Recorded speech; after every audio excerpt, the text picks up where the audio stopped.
कैसे हो दोस्तों? भाई GTA 6 को लेकर बड़ी कमाल की खबर आ रही है और इसमें साइबर सिक्योरिटी एंगल भी जुड़ चुका है, तो उसके बारे में बात करना बनता है। ये वीडियो थोड़ी सी भाई बोरिंग जैसी हो सकती है अगर आप एक्सपेक्ट कर रहे हो कि यहां पर मैं आपको लीक्स दिखा दूंगा।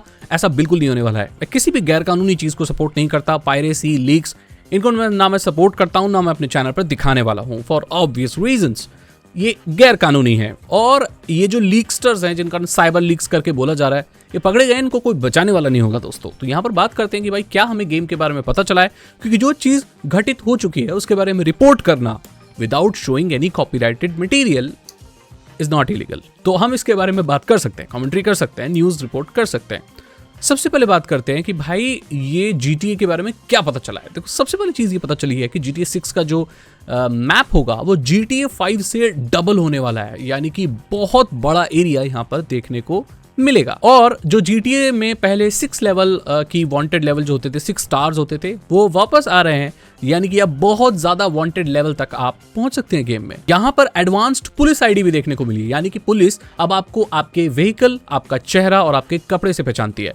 और अगर आप किसी चेज में इन चीज को बदल देते हैं तो आप हीट को लूज कर सकते हैं, यानी कि अपने वांटेड लेवल जो स्टार्स हैं उनको कम कर सकते हैं। यहाँ पर जो कॉप्स होंगे, जो पुलिस वाले होंगे, पहले से ज्यादा स्मार्ट हो गए। उन सब की गाड़ियों में GPS लगा हुआ देखा गया है और वो उसी से अब जो क्रिमिनल्स वगैरह को आराम से पकड़ेंगे। अब ऐसा नहीं है कि यहाँ पर सिर्फ वाइस सिटी का ही मैप देखने को मिलता है, क्योंकि आपको पता होगा कि GTA 6 वाइस सिटी पर बेस्ड है, लेकिन यहाँ पर 4-5 और भी आइलैंड दिखाए गए हैं। इनफैक्ट एक बहुत ही डेंस फॉरेस्ट एरिया भी दिखाया गया है। सो ये सिटी ही नहीं और आइलैंड्स में भी ये गेम फैला हुआ है और बहुत सारे मिशन आइलैंड में भी होंगे, इवन फॉरेस्ट एरिया में और रात में भी देखने को मिलेंगे। अब यहाँ पर रेड डेड रिडेम्पशन 2 के इन्फ्लुएंसेस को भी यहाँ पर देखा जाता है, बहुत ज्यादा इन्फ्लुएंस्ड है।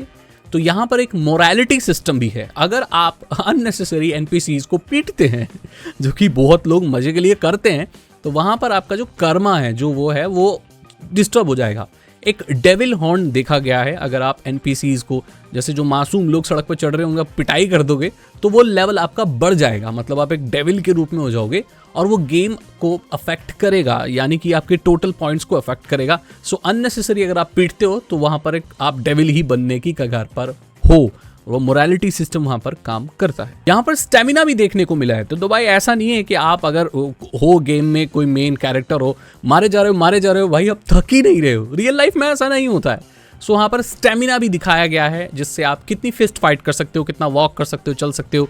देखो, ये सारी चीजें थोड़ी बहुत हमें सैन एंड्रियास में भी देखने को मिली थी, क्योंकि उसको भूख लगती थी और वो सब जाता था, उसका स्टेमिना होता था, उसके तैरने की और साइकिल चलाने की जो स्किल्स होती थी वो सब होती थी। ये चीजें वापस आ रही हैं। GTA 5 में इतना देखने को नहीं मिला था, लेकिन अब GTA 6 में ये सारी चीजें आपको देखने को मिलेंगी। अब आप फिजिकली बॉडीज को उठा भी सकते हो और उन्हें लूट भी कर सकते हो। जैसे भाई किसी की पिटाई कर दी आपने, कोई NPC वगैरह कोई या कोई क्रिमिनल गिर गया, उसकी बॉडी पड़ी हुई है, तो पहले क्या आप उसे उठा नहीं सकते, लात से मार सकते हैं। अब आप उसे उठा के, फिजिकली उठा के भी कैरी कर सकते हैं और किसी की बॉडी से, किसी से भी आप चीजें लूट भी सकते हैं। जो फिस्ट फाइट है बहुत डायनेमिक दिखाई गई है, अलग अलग मूव्स हैं उसमें।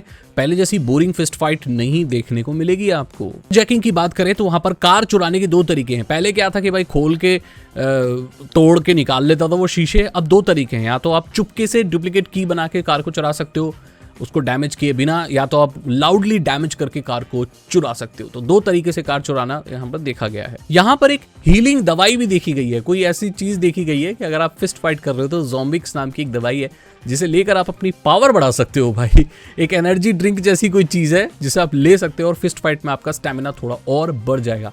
तो ये भी चीज देखने को मिली है। यहाँ पर जो एनिमल्स देखने को मिले हैं, देखो भाई, ये बहुत ज्यादा कंट्रोवर्शियल रहते हैं हर GTA गेम में कि एनिमल्स कहाँ दिख रहे हैं, नहीं दिख रहे हैं, बहुत कम देखने को मिलते हैं।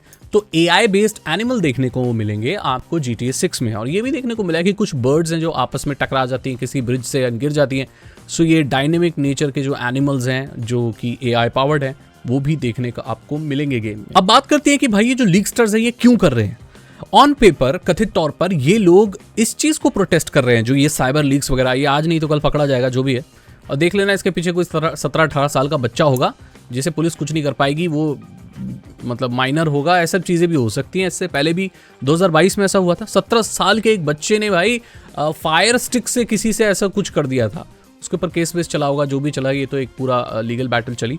यहाँ पर भी देख लेना, कोई इसमें यंगस्टर ही निकलेगा, कोई ऐसा कोई ना समझ आदमी ही निकलेगा, क्योंकि भाई समझदार कोई ऐसी चीज़ करेगा नहीं। तो यहाँ पर क्या चीज़ चल रही है, तो यहाँ पर ये कहा जा रहा है कि लोग प्रोटेस्ट कर रहे हैं कि जब अब जो GTA 6 की जो गेम आएगा वो एक डब्बे में आएगा और उसका एक कोड होगा बस, मतलब फिजिकल कॉपीज जहाँ अब गेम्स की बनेंगी नहीं। सो वो इस चीज़ को प्रोटेस्ट कर रहे हैं कि फिजिकल कॉपीज बननी चाहिए। बट साइड बाय साइड देखा ये गया है कि जो ये लोग लीक्स वगैरह या जो चीज़ निकल रही हैं चीज़ें, वहाँ पर ये लोग अपने क्रिप्टो कॉइन्स को प्रमोट कर रहे हैं। सो अगर आपका मोटिव है, सीधा सवाल उठता है, अगर आपका मोटिव है कि आप डिजिटल ओनली चीज़ों को प्रोटेस्ट कर रहे हो, उसको अपोज कर रहे हो, सो आप अपना क्रिप्टो क्यों प्रमोट कर रहे हो? सो यहाँ पर टोटली यही देखा गया है कि भाई ये अपने मॉनेटरी गेन के लिए, अपने क्रिप्टो को अपना पॉपुलर करने के लिए ये सब चीज़ें कर रहे हैं। प्रोटेस्ट वाली चीज़ तो मुझे यहाँ पर कोई नज़र नहीं आती, या तो ऐसा भी हो सकता है कि इस चीज़ को हाईजैक कर लिया गया है to promote their own crypto currency. चीज़ें जो भी हैं ये बहुत ही खतरनाक क्राइम है दोस्तों, और इसके लिए जो सज़ा होगी उसका आप सोच भी नहीं सकते, क्योंकि यहाँ पर आपको दिख रहा होगा छोटी मोटी चीज़ें, ये गेम है, बट ये गेम बहुत बड़ी चीज़ है दोस्तों। कितना पैसा लगा है इसमें लोगों का, कितना कंपनी का पैसा लगा है, आप सोच भी नहीं सकते। तो यही चीज़ें चल रही हैं भाई गेम की। गेम वैसे भाई 90 दिन या कुछ दिन दूर है, ज़्यादा दूर नहीं है, तो मेरे हिसाब से इन सारी चीज़ों का कोई पॉइंट बनता नहीं है। और कोई चीज़ आने से पहले अगर ऐसे छटपट लीक होती रहे तो उसका मज़ा वैसे भी ख़राब हो जाता है।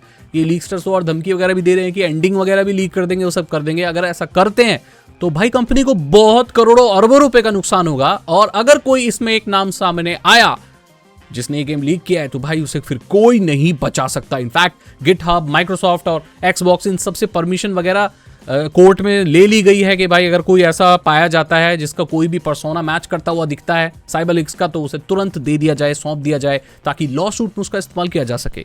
It's a very dangerous thing man. और इस तरह की चीज़ें किसी को ना सोचनी चाहिए, ना दिखानी चाहिए, ना करनी चाहिए। एक जेन्युइन इंसान की तरह वेट करो भाई, गेम आ जाएगा, खेल लेना, आपको सब कुछ पता चल जाएगा। फिलहाल जो चीज़ें पता हैं वो मैंने आपको बता दी, जो कि पब्लिक में ऑलरेडी है। अगर आपको ये वीडियो अच्छी लगी तो लाइक करें, दोस्तों के साथ शेयर करें। मैं मिलता हूं आपसे अगली वीडियो में। Thank you so much and good bye.